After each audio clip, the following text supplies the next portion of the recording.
Right, so hello and welcome back to Books and Things and welcome to another video, and today I'm going to be reviewing some more books from the Walter Scott Prize longlist.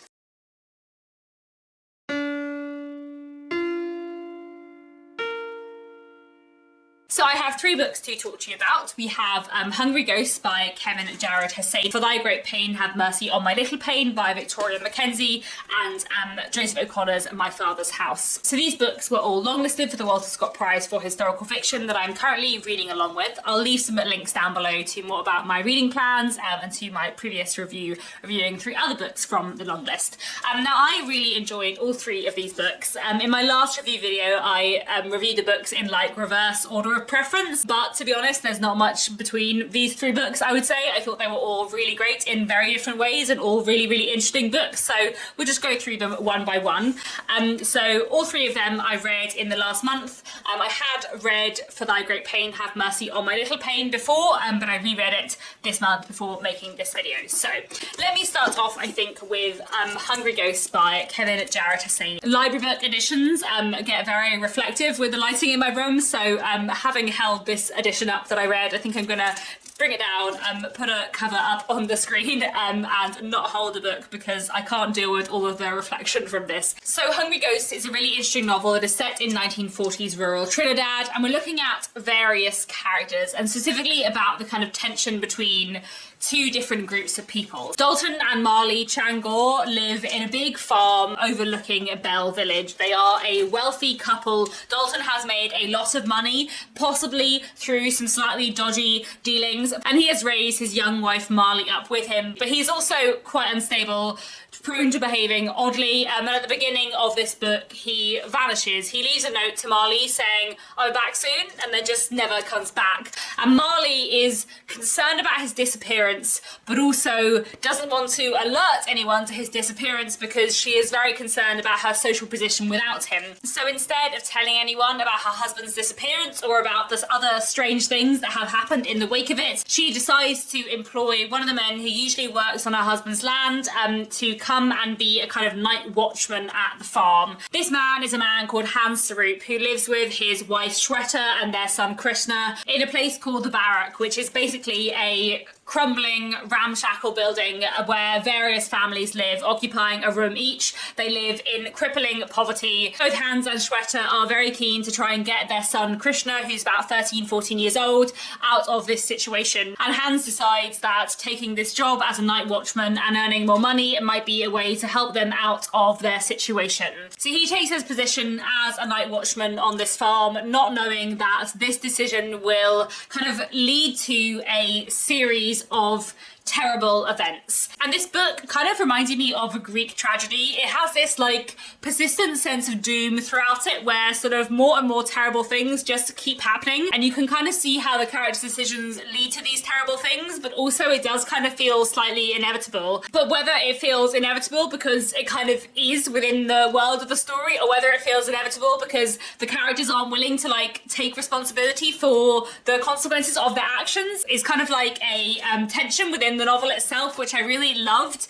It is a very hard-hitting, dark book. I think of all the 6 books I've read from the Walter Scott Prize longlist so far, this is probably the toughest read in terms of the content and sort of the stuff that happens in this book. It is very hard-hitting and very tragic and really powerful. There are so many interesting themes in this book. It is very much a book that looks at class and poverty and social divisions. You know, we have the kind of economic division between the Sarup family and the Chandor family, but Marley's own social position is quite tenuous, and the people who live in the barrack are kind of looked down on by the people who live in Bell Village, and there's a lot of tension between the mostly Christian Bell Village and the Hindu community that live in the barrack. There's also a lot in this book about family relationships, about the difficult relationships between husbands and wives, between parents and children, especially between fathers and sons. And there's also a lot in this book about violence and about cycles of violence, how one criminal or violent action leads to more, and how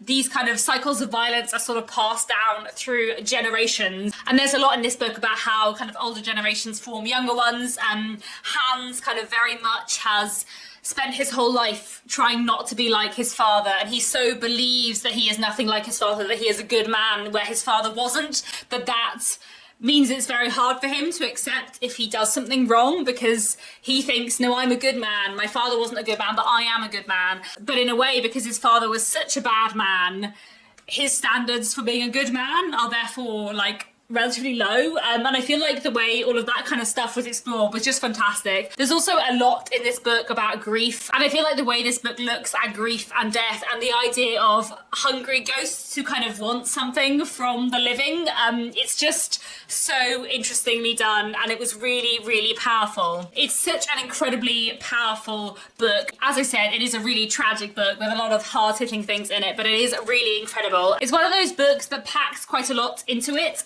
and I feel like for the first half of the novel, I was wondering how all those things were going to come together, but they really do, and it works really well, and the ending was very powerful. So I'd really, really recommend Hungry Ghosts. I thought it was a great read, and yeah, another great book from the Walter Scott Prize long list. The next book I want to talk about was My Father's House by Joseph O'Connor.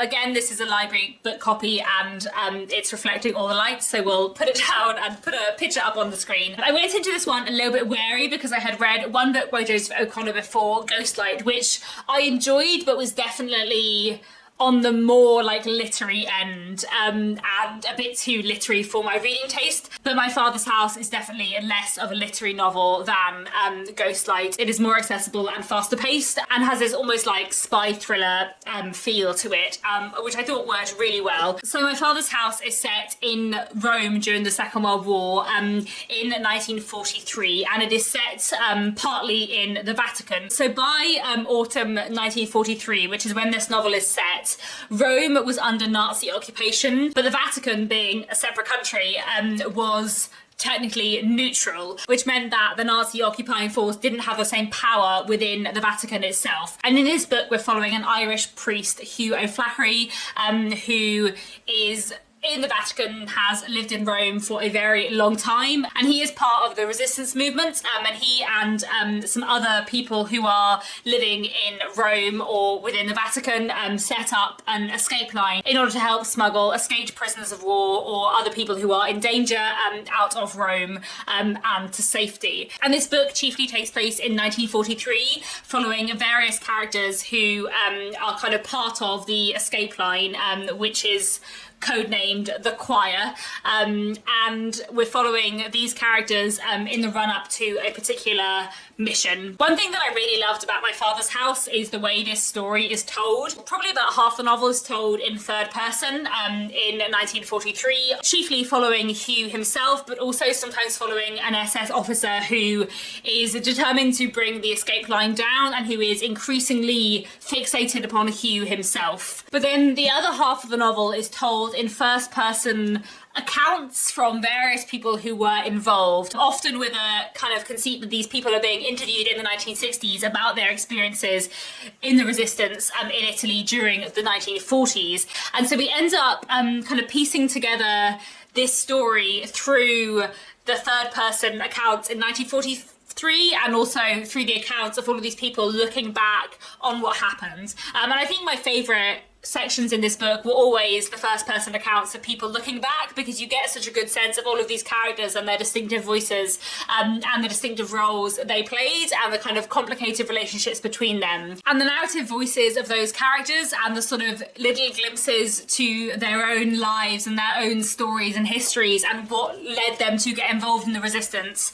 That stuff is all really, really fascinating and done so well. And so you get in this novel both these really like rich character studies of all the people who are part of the choir, part of this resistance movement. But we also get the story of this very tense mission on this one particular night, and there is just a lot in this book that I thought was fantastic. It is really pacey, really tense. It's a book that has a wonderful sense of atmosphere and really captures this historical moment so well as looking at a kind of bit of the Second World War that I very rarely see written about or spoken about. I didn't know very much about Italy during the Second World War, and I feel like the story this book has to tell, which is based on a true story, was a really, really interesting. I also feel like this book looked really interestingly at the theme of religion, especially because we have Hugh, the main character, who is a priest, but some of the characters who he has invited into his choir, into his resistance movement, some of them are religious and some of them aren't, and there's quite a lot of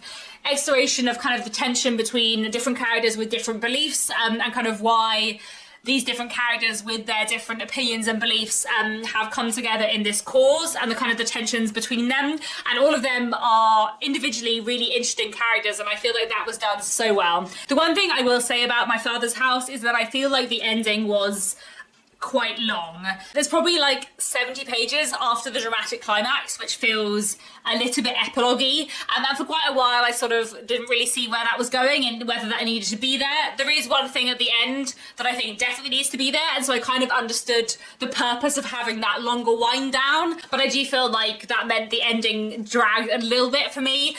Regardless of that, I still think this is a fantastic book, and really well worth a read. So yeah, there is a lot to love about My Father's House. It was a really great read, and definitely one I would recommend. Then finally, I want to talk about For Thy Great Pain Have Mercy on My Little Pain by Victoria Mackenzie. So I actually read this book last year, back in March 2023, but I actually reread it today, just before filming this video, because it is very, very short, and I wanted to refresh my memory before talking about it in a more in-depth review for my Walter Scott Prize reading project. So the first time I read it physically, and then the second time I listened to it on audiobook. The audiobook is only about 3 hours long, and I would really recommend the audiobook actually. I feel like this is a book that works very well on audio, and the audiobook was so well voice acted. It was fantastic. So For Thy Great Pain Have Mercy on My Little Pain is a very short, slightly unusual historical novel, which looks at two women in the early 15th century in England, both of whom are based on real historical figures, and both of whom have very different lives but also some things in common.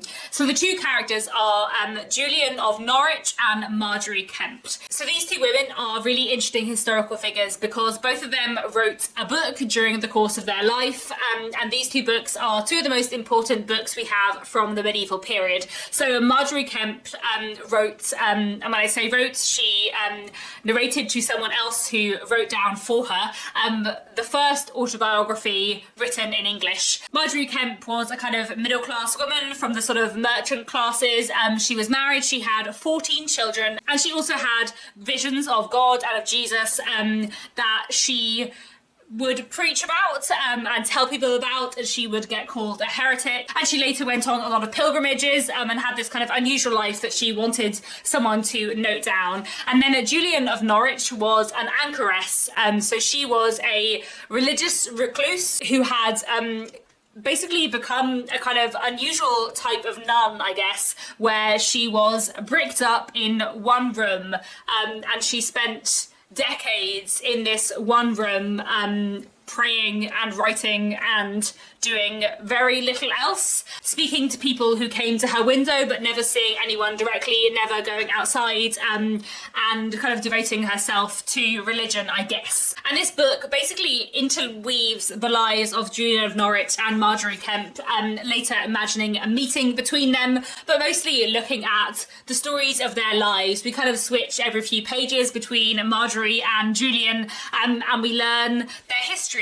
So these two women are living very different lives. Marjorie Kempt is married with 14 children, and she is very vocal about her visions, which leads to kind of the discrediting of her family in the neighbourhood, I suppose. Whereas Julian of Norwich is entirely isolated and is respected as a religious figure. She's also from a sort of higher class than Marjorie Kempt. We learn in this novel about her story and her life, and that before becoming an anchoress, she was married and did have a child and lost both her husband and her daughter during the plague. And Julian of Norwich also has visions where she talks to God and Jesus. And this book is about many different things. It is about being a woman at a time when it was very difficult to be a woman. It's about motherhood, it's about loss and grief. And there's also a lot about religion, and about the hope that these women find in religion, and about the fact that these women who are basically kind of not wanted by society because they are women, end up finding peace and meaning in religion. Obviously this book does talk a lot about religion, and religion is a really important theme within it,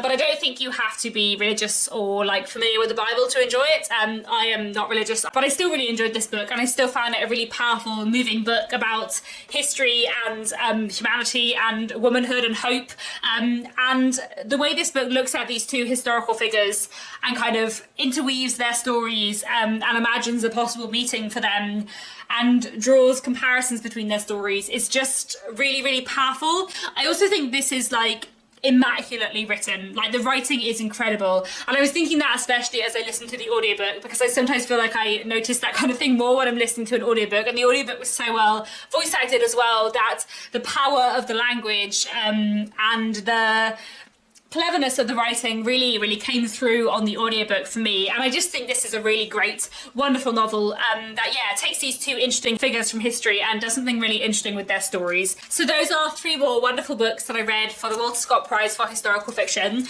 I've now read 6 books from the long list. My favourite book from the long list is definitely Cuddy by Benjamin Myers, with The New Life by Tom Crew probably coming in second. After that, any ranking would be pretty meaningless, but I have really enjoyed all 6 books that I've read from the long list so far. So I've now read half of the long list, which is lovely. There are another 6 books to read, and I don't know how many I'll get to before the shortlist is announced. The long list is due to be announced in May, but April is going to be pretty taken up for me with books from my own physical TBR, but then in May I'm gonna kind of return to the Walter Scott Prize for Historical Fiction, read a few more books from the long list, and hopefully all of the shortlist, or you know, whatever from the shortlist I haven't read already. There's still quite a lot of books from the long list that I am really excited to get to, but I am pleased with my reading so far, and I have read some wonderful books from the long list. So I'm really grateful, as always, to the Walter Scott Prize for bringing these wonderful books to my attention. So that's all for now.